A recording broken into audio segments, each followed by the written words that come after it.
लेकिन ये हॉस्पिटल का क्या कहना है कि ऐसा है, तुम अगर ये हॉस्पिटल से मैनेजमेंट से अगर सेटिस्फाइड नहीं हो तो तुम जाओ अपना पेशेंट को यहाँ से डिस्चार्ज करा के डॉक्टर विक्रम के पास मेडिकल ले जाके शिफ्ट कर दो, ये जो कि उचित नहीं है। हम 18 लाख रुपया दिए हॉस्पिटल में, 19 लाख रुपया दिए जहां तहां से चंदा करके, अब हम जाएंगे वहां मेडिकल लेकर के, हमारे पास उतना पैसा फर रहा है।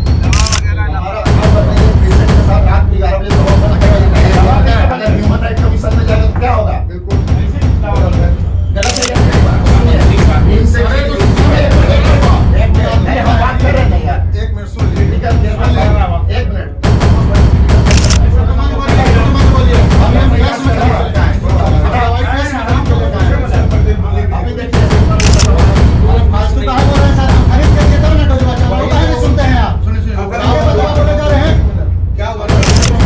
अभी तक में हम लोग से लगभग 18 से 19 लाख रुपया ले लिया गया है, जो कि हम लोग एक मध्यम वर्ग का फैमिली से बिलोंग करते हैं, और बहुत इधर उधर से हम लोग व्यवस्था करके पैसा दिए जा रहे हैं।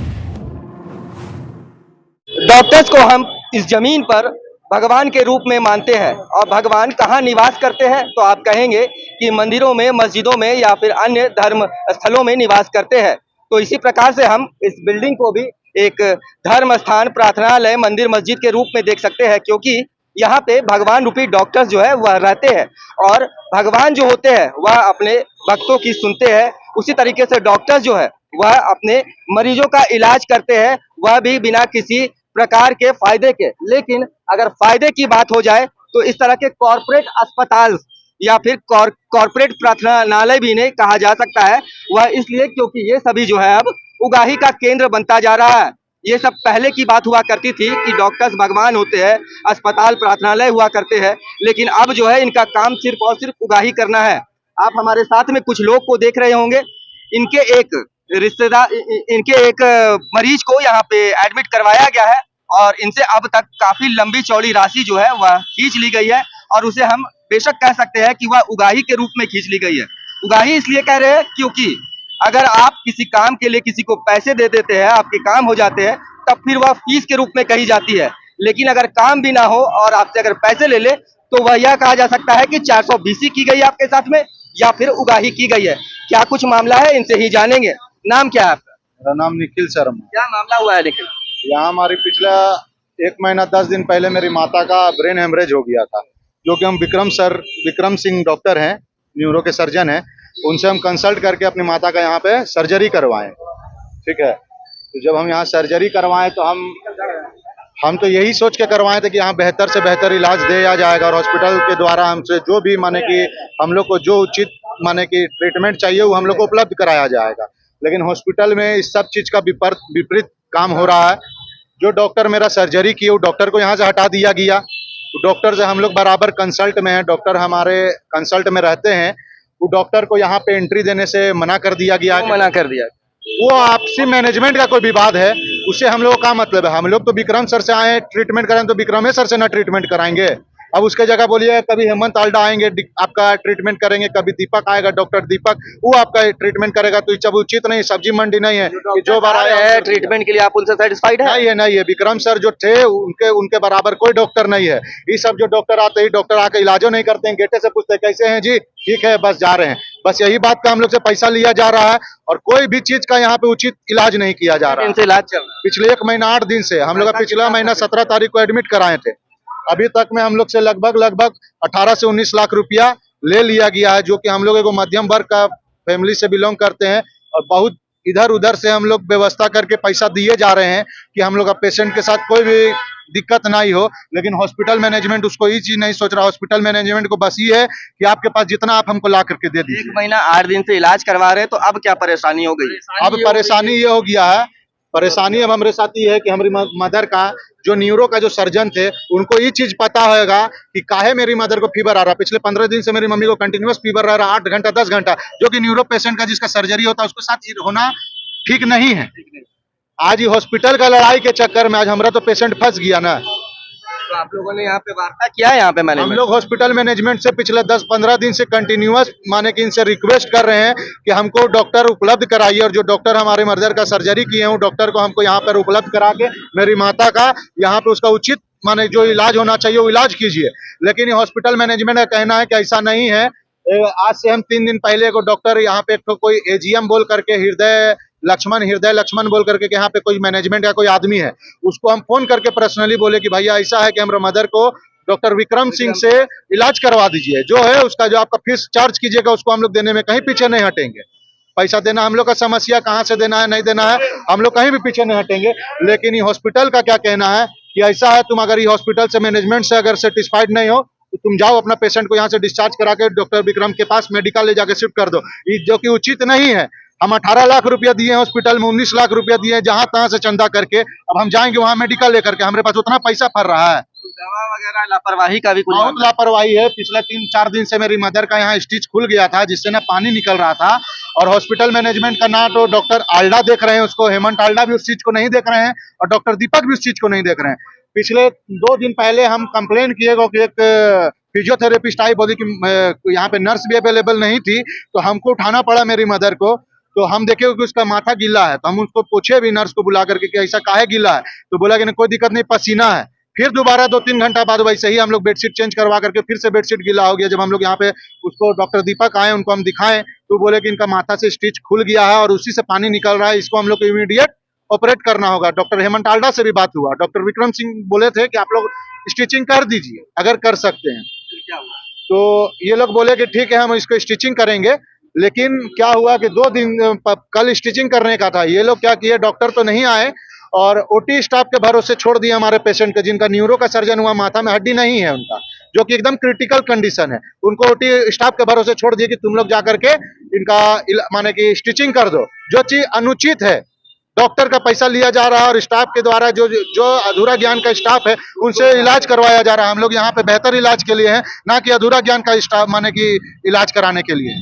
तो हम लोग यही चाहते हैं हॉस्पिटल मैनेजमेंट से कि हम लोग का जो भी हो उचित से उचित का माने कि हम लोग का इलाज हो, और जो डॉक्टर विक्रम सिंह है उसको यहाँ पर के उपलब्ध कराया जाए। और जो भी है, कल हम लोग यहाँ पे 18 लाख 19 लाख रुपए जमा कर चुके हैं, और उसके बावजूद हॉस्पिटल मैनेजमेंट के द्वारा हम लोग को बोला गया कि 1-2 लाख रुपया आप एडवांस कीजिए, जो हम लोग सक्षम नहीं है अभी। हम बोले ठीक है हम कुछ व्यवस्था कर रहे हैं, दे रहे हैं। तो रात में हॉस्पिटल मैनेजमेंट के द्वारा सारा दवाई को बंद करवा दिया गया, बोला आप लोग दवाई खरीदने के लिए जब दवाई बंद करवा दिया गया, जो मानवता के तहत बहुत गलत है। कहीं पे भी राइट नहीं है हॉस्पिटल में। आप माने कि जब आदमी 18 लाख रुपए व्यवस्था करके 19 लाख व्यवस्था करके दे सकता है, तो और भी 1-8 लाख रुपया अगर लगेगा तो हम लोग व्यवस्था करने में कहीं भी हम लोग व्यवस्था करके देवे करेंगे। आज दें 2 दिन बाद दें, हम लोग पेशेंट डिस्चार्ज करा के तो नहीं ना लेके गए हैं, पेशेंट डिस्चार्ज कराने के पहले पूरा पेमेंट करेंगे। और अभी मेरे पास यहाँ पे बिल है जिसमें कि स्पष्ट रूप से लिखा हुआ है कि हम लोग 18 लाख 20 लाख रुपए पेमेंट कर चुके हैं हॉस्पिटल के, माने हॉस्पिटल को पेमेंट कर दिए हैं। उसके बावजूद 1 लाख रुपया माने हम लोग से माने कि मांगा गया हॉस्पिटल द्वारा, हम लोग नहीं देने पाए। हम लोग बोले 1-2 दिन का समय दीजिए, तो मेरा पेशेंट का सारा दवाई रोक दिया गया यहाँ पे, और बोलता है जब पैसा आप दीजिएगा तभी आपका पेशेंट का दवाई चलेगा। तो हम बोले इसमें अगर मेरा पेशेंट को कोई दिक्कत होता है तो उसका कौन जवाबदेही, बोले वो आपका समस्या, हम लोग का समस्या नहीं है। तो ये चीज उचित जवाब नहीं है। और जब हम यहाँ हॉस्पिटल मैनेजमेंट को बोलते हैं कि हमको डॉक्टर विक्रम से हमको इलाज कराया जाए, यहाँ पे कोई मैनेजमेंट में कोई सौरभ है, उसको हम बोले तो बोलता है ऐसा हम लोग के पास एम्बुलेंस, हम आपसे एम्बुलेंस का पैसा नहीं लेंगे, एम्बुलेंस में आपके पेशेंट को लोड करा करके ले जाएंगे, माने सामान है कि लोड करा दीजिएगा है। देखिए, सबसे पहले आप एक चीज को समझ लीजिए कि अगर आप किसी डॉक्टर से अगर इलाज कराना चाहते हैं और डॉक्टर अगर किसी नेम और फेम वाला है, तो एक एक डॉक्टर से नंबर लगाने के लिए आपको 1-1 महीने 2-2 महीने 6-6 महीने इंतजार करना पड़ता है। डॉक्टर विक्रम को देख करके ये सभी यहाँ पे आए थे कि डॉक्टर विक्रम स्पेशलिस्ट है न्यूरो के और उन्हीं के द्वारा इलाज किया कराया जाएगा, लेकिन ओटी के स्टाफ के द्वारा ऑपरेशन करने के लिए भेज दिया जाता है, स्टिच लगाने के लिए भेज दिया जाता है। बिल्डिंग्स को देख करके आप अंदाजा लगाइए कि यह बिल्डिंग जो है किसी 5 स्टार होटल से कम नहीं दिखाई पड़ता होगा, लेकिन ये बिल्डिंग जो है सिर्फ ऊपर से ऐसा दिखाई पड़ रहा है, अंदर में मैनेजमेंट जो है वह इनके द्वारा आपने सुन लिया है कि कैसा मैनेजमेंट अंदर में चल रहा है।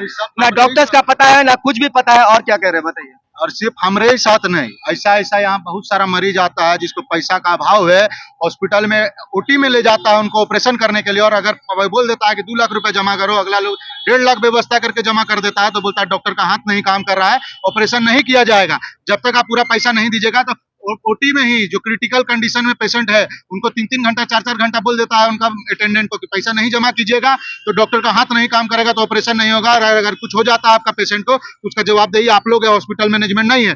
और ये चीज होना नहीं चाहिए। और हमको तो इस चीज का डर है कि भैया जब हॉस्पिटल में, अगर हॉस्पिटल में आप अक्सर सुनते होंगे कि आग लग जाता है या कुछ भी हो जाता है, मिसलेनियस कुछ भी हो सकता है। जो हॉस्पिटल में अगर गलती से बाई चांस आग लग जाएगा, तो आप यहाँ देखिए हॉस्पिटल में घुसते ही यहाँ पे ट्रांसफार्मर है, जो कि ट्रांसफार्मर नियम के हिसाब से यहाँ पे ट्रांसफार्मर नहीं होना चाहिए। और दूसरा, जब यहाँ पे ट्रांसफार्मर है और यहाँ पे अगर आग लग जाता है, तो अगर आपका यहाँ फायर ब्रिगेड आता है, तो चारों बगल से फायर ब्रिगेड घुसने का कहीं से भी उसको जगह मुहिम नहीं कराया जा सकता है, जिससे कि मेरे पेशेंट को ही नहीं, यहाँ पे जितना भी पेशेंट 105 बेड है और बाकी का आईसीयू है, एनसीयू है और सीसीयू मिला करके मोटा मोटी और 40-50 बेड है, जिसमें से कि 150 पेशेंट 200 पेशेंट के साथ ये लोग जीवन के साथ खिलवाड़ किया जा रहा है। और ये हॉस्पिटल यहाँ पे देखिए जी, आप आए थे बातचीत करने के लिए अभी फिलहाल, तो क्या कुछ मैनेजमेंट से बताया गया? मैनेजमेंट के द्वारा हम लोग को ये आश्वासन दिया गया कि विक्रम सर को बुलाया जाएगा और इलाज कराया जाएगा, लेकिन हमें ये महसूस हुआ है उन लोग को बात से, वो विक्रम सर को किसी भी दबाव से बुला के मेरे पेशेंट को या तो ये लोग छुट्टी दे देंगे या आप बोल देंगे कि कहीं आप लोग शिफ्ट कर लीजिए। हाँ, ये ऐसा हम लोग को मिला है? लिखित नहीं है, वो एक ऑथराइज दिए हैं डॉक्टर के लिए। हाँ, लेकिन हम लोग को मैंने आश्वस्त नहीं है उनके इलाज से। और ये ना इनके पास पार्किंग है, ना कोई तरह का व्यवस्था है, मैनेजमेंट फेल है, और इन लोग आपसी ईगो के कारण मेरा पेशेंट को नुकसान हो रहा। इन लोग का मैनेजमेंट का अपना ईगो है, जिसके कारण विक्रम सर रिजाइन मार के गए बिना नोटिस दिए हुए, जिनका इनका कहना है। लेकिन हम लोग को ऐसा लगता है इनको ईगो के कारण वो नहीं आ रहे हैं, और जिससे मेरा पेशेंट को नुकसान हो रहा है। अगर ऐसा होगा तो फिर इस हॉस्पिटल के लिए हम लोग बड़ा आंदोलन करेंगे, और हमको लगता है इसको बंद करवाने में भी हम लोग कहीं पीछे नहीं हटेंगे। पिछले 1 महीना 10 दिन से हम अपने पेशेंट को यहाँ पे लेके बैठे हुए हैं। आप कहाँ से आए? मेरी भाभी लगती है, जो पेशेंट है वो मेरी भाभी लगती है जी। 1 महीना 10 दिन हो गया यहाँ पे हम लोग लेके आए। हम लोग अब जैसे बोल रहे हैं वैसे हम लोग कर रहे हैं, जब पैसा बोल रहे हैं जैसे बोल रहे हैं वैसे दे रहे हैं। एक दिन भी हम लोग इनके नानुकुर कुछ नहीं किए। उसके बाद भी यहाँ का मैनेजमेंट, विक्रम सर नहीं आ रहे हैं। आपकी क्या मजबूरी है, आप लोग का क्या उसमें लिकआउट है, हम लोग को कोई मतलब नहीं है। हम लोग जिस डॉक्टर से इलाज करा रहे हैं, हम लोग सिर्फ यही चाहते हैं कि वो डॉक्टर आए और हमारे पेशेंट का इलाज करें। उसके बाद हम लोग जाकर के जब बात करते हैं तो यहाँ पे उल्टा पुल्टा हम लोग के बात बोला जाता है। बोलता है कि जाइए, हम आपको एम्बुलेंस दे रहे हैं, वहाँ मेडिका शिफ्ट कर लीजिए, आपका पेशेंट का जिम्मेवारी लेते, रास्ता में कुछ नहीं होगा। ये मतलब रास्ता में कुछ नहीं होगा, इसका मतलब चलिए, तो ऐसा है दवाई के लिए कल रात को दवाई बंद कर दिया।